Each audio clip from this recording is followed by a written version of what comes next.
So in this video I'm going to show you how to be AFK in Roblox on Mac, so without being kicked. So let's get started. First, all you need to do is open your Roblox game, and you need to do after that is open Automator.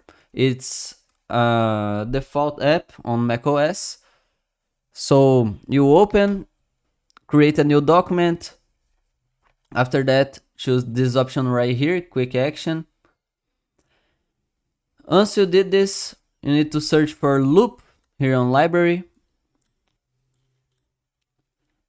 and put this option in loop automatically. Use the original input, stop after how many minutes you want.